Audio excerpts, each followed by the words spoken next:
Welcome to my TED Talk.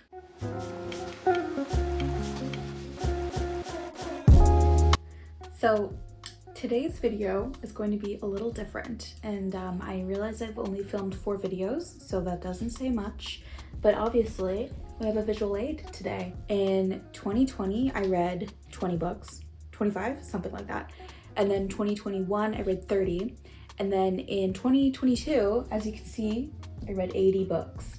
So I wanted to share some of the tips that I found in my past couple years about how I've been able to read more, and I thought I would do it with a visual aid because I'm very inspired by Mike's PLL videos that I've been watching on repeat because I pick a comfort video and then never change. I've probably watched the first video like 10 times and the full series in its entirety about 5, and then it's an 8-hour video series. So at this point, I am his stalker, and this is my letter of my text from A for him. This is my pointer. It is a back scratcher. Before we get into all this, I want to preface this video by saying that reading more books isn't necessarily good. Like, you don't have to read a lot of books to be a reader. If you read one book and you like it, you're a reader. Congratulations. But this video is for those people who want to be able to read more. My inspiration for wanting to read more was I felt like there was so many books out there that I would never get to read because I was reading like so few, and I just really wanted to be able to experience more books in my lifetime because it terrifies me knowing that I will never be able to read them all.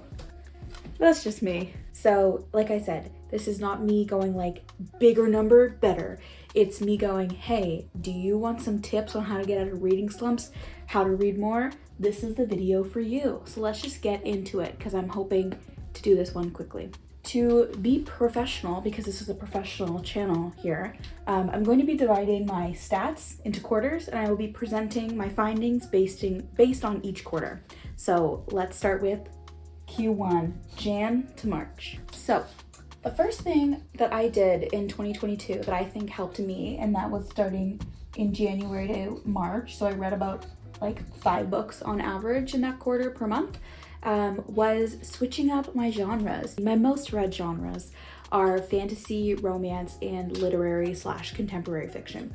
So what I've developed, this technique I've developed to success, is that I will kind of have like a cycle. So I'll start off with like, let's say a romance, then I'll read like a literary and then a fantasy, and then I go into another romance, because they all have their own like different things that I love about them, but that also can sometimes like maybe slow down my reading. So a romance will get me right back into it. So it's great to start off with that if you're trying to, you know, get back into reading. Read something that you know you're gonna like, and for me that's a romance. Even if it's not great, I will still probably get through it.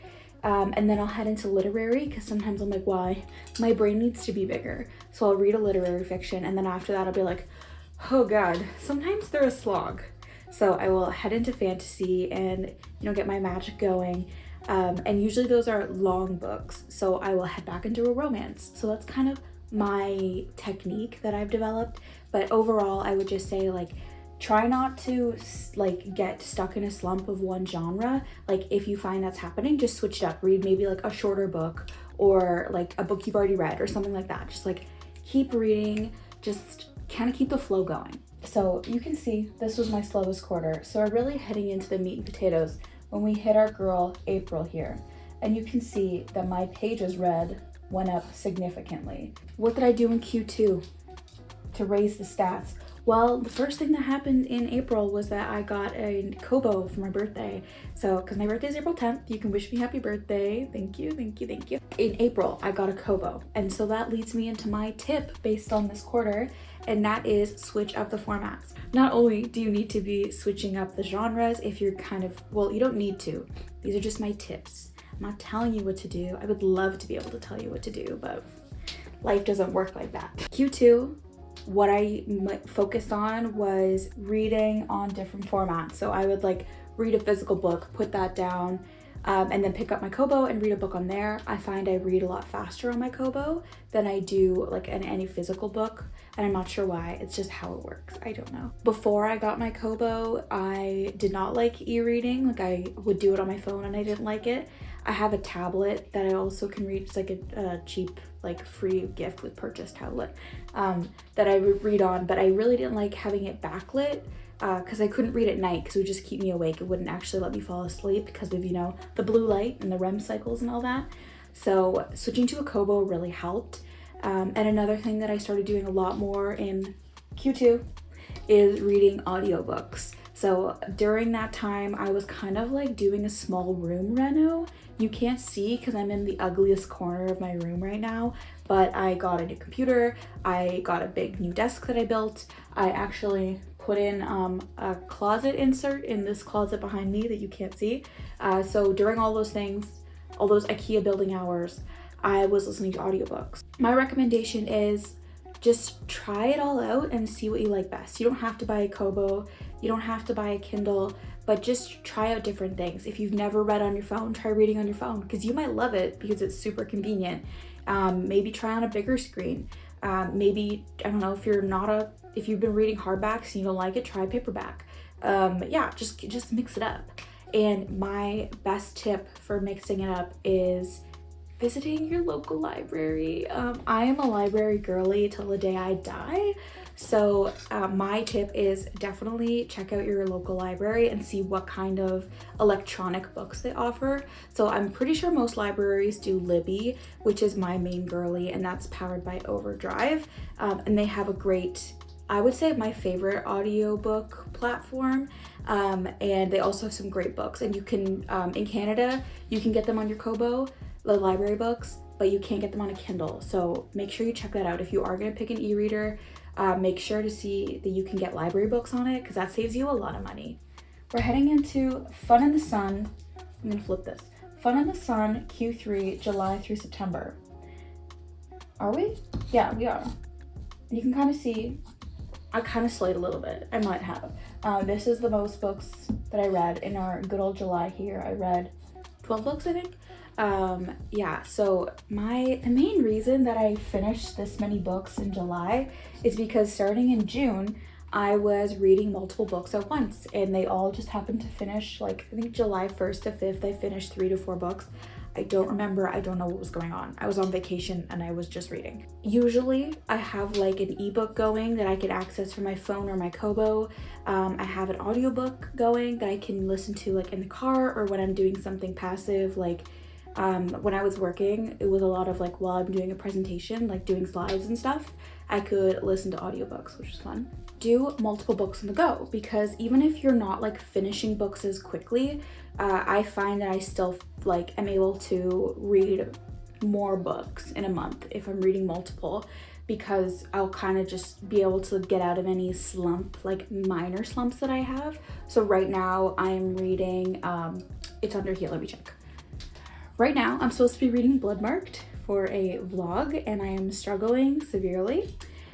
So instead of just like, there's nothing wrong with the book. I'm just like, that's not the book I want to read right now. So when I went away, I brought Bloodmarked with me and then I brought my Kobo, which had the second book in the Blood and Ash series. And for some reason, I really wanted to read the Shadow and Siege. I think that's what it's called. And I had it on my phone. So I was just reading it on the ride home on my phone and then I came home, put it on my Kobo, was reading on my Kobo.